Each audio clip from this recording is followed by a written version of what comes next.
Good morning, Simon from Life's a Gamble, so let's take a chance here in a very damp and wet Walton-on-the-Naze in Essex, East Coast England. There's not a lot to report this week as the weather has been against us when I've been able to get round to chance to do any work, as my day job as a boat builder has taken a lot more time than I expected it to this week, with the push towards the bank holiday weekend coming up next week. So the boats I've got here need to be done, and owners want their boats back in the water, so at the moment Charles is taking a bit of a back seat.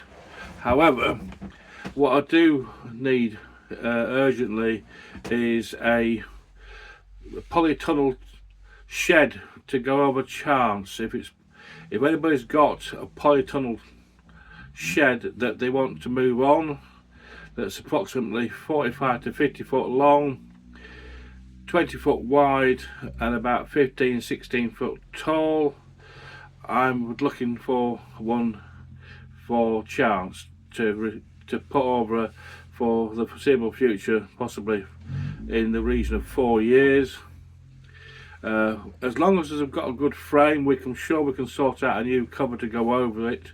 But to build a new shed to go over Chance is prohibitively expensive at about £3,500 to £4,000, which is well out of my price range. So at the moment it's a matter of having putting older tarpaulins over to keep as much of the weather out as possible.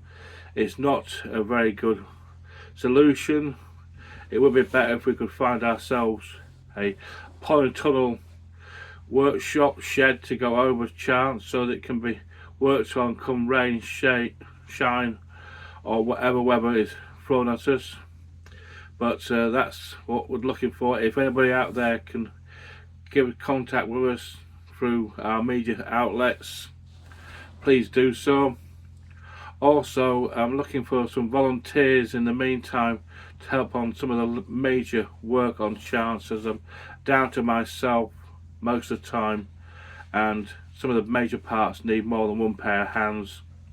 And seeing as I'm a little bit less able to do things now at the moment because I'm got arthritic knees and got carpal tunnel syndrome in my both my arms, and it's making my life a little bit difficult to do. But if there's anybody younger who'd like a bit of experience on how to do traditional classic wooden boat building, get in contact with me. Most of the time it will be weekends, Saturday and Sundays, maybe occasional weekday if people are out there who would like to help. Also, we'd like people, if they've got old boat fittings they no longer require. We're in the market with some bollards, some fairleads, stanchions, davits, anything like that would be appreciated if people have got them. Also some portholes, 7-inch ones, some 6-inch ones and some 8-inch ones would be appreciated if anybody's got them and would like to get rid of them, and we're always in the market to take them off their hands. So if anybody out there would like to help us, get in contact with us. And also, if there's anybody who knows of or knows where I can get hold of a pair of 4108s Perkins or a pair of 4356 Perkins, we'd like to have them so we can re-engine Chance with a older type engine but a modern engine to keep it in sort of older specification.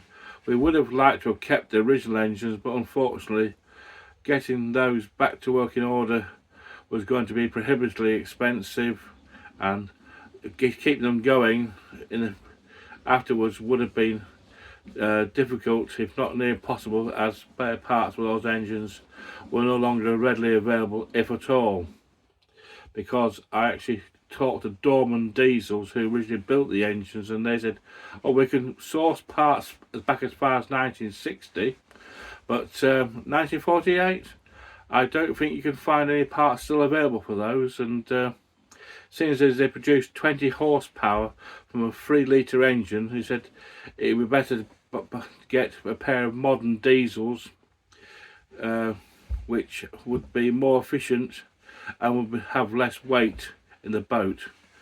The only downside of that would be that I'd have to put more ballast in chance to correct the weight differential between modern diesels and the traditional diesels which were in originally.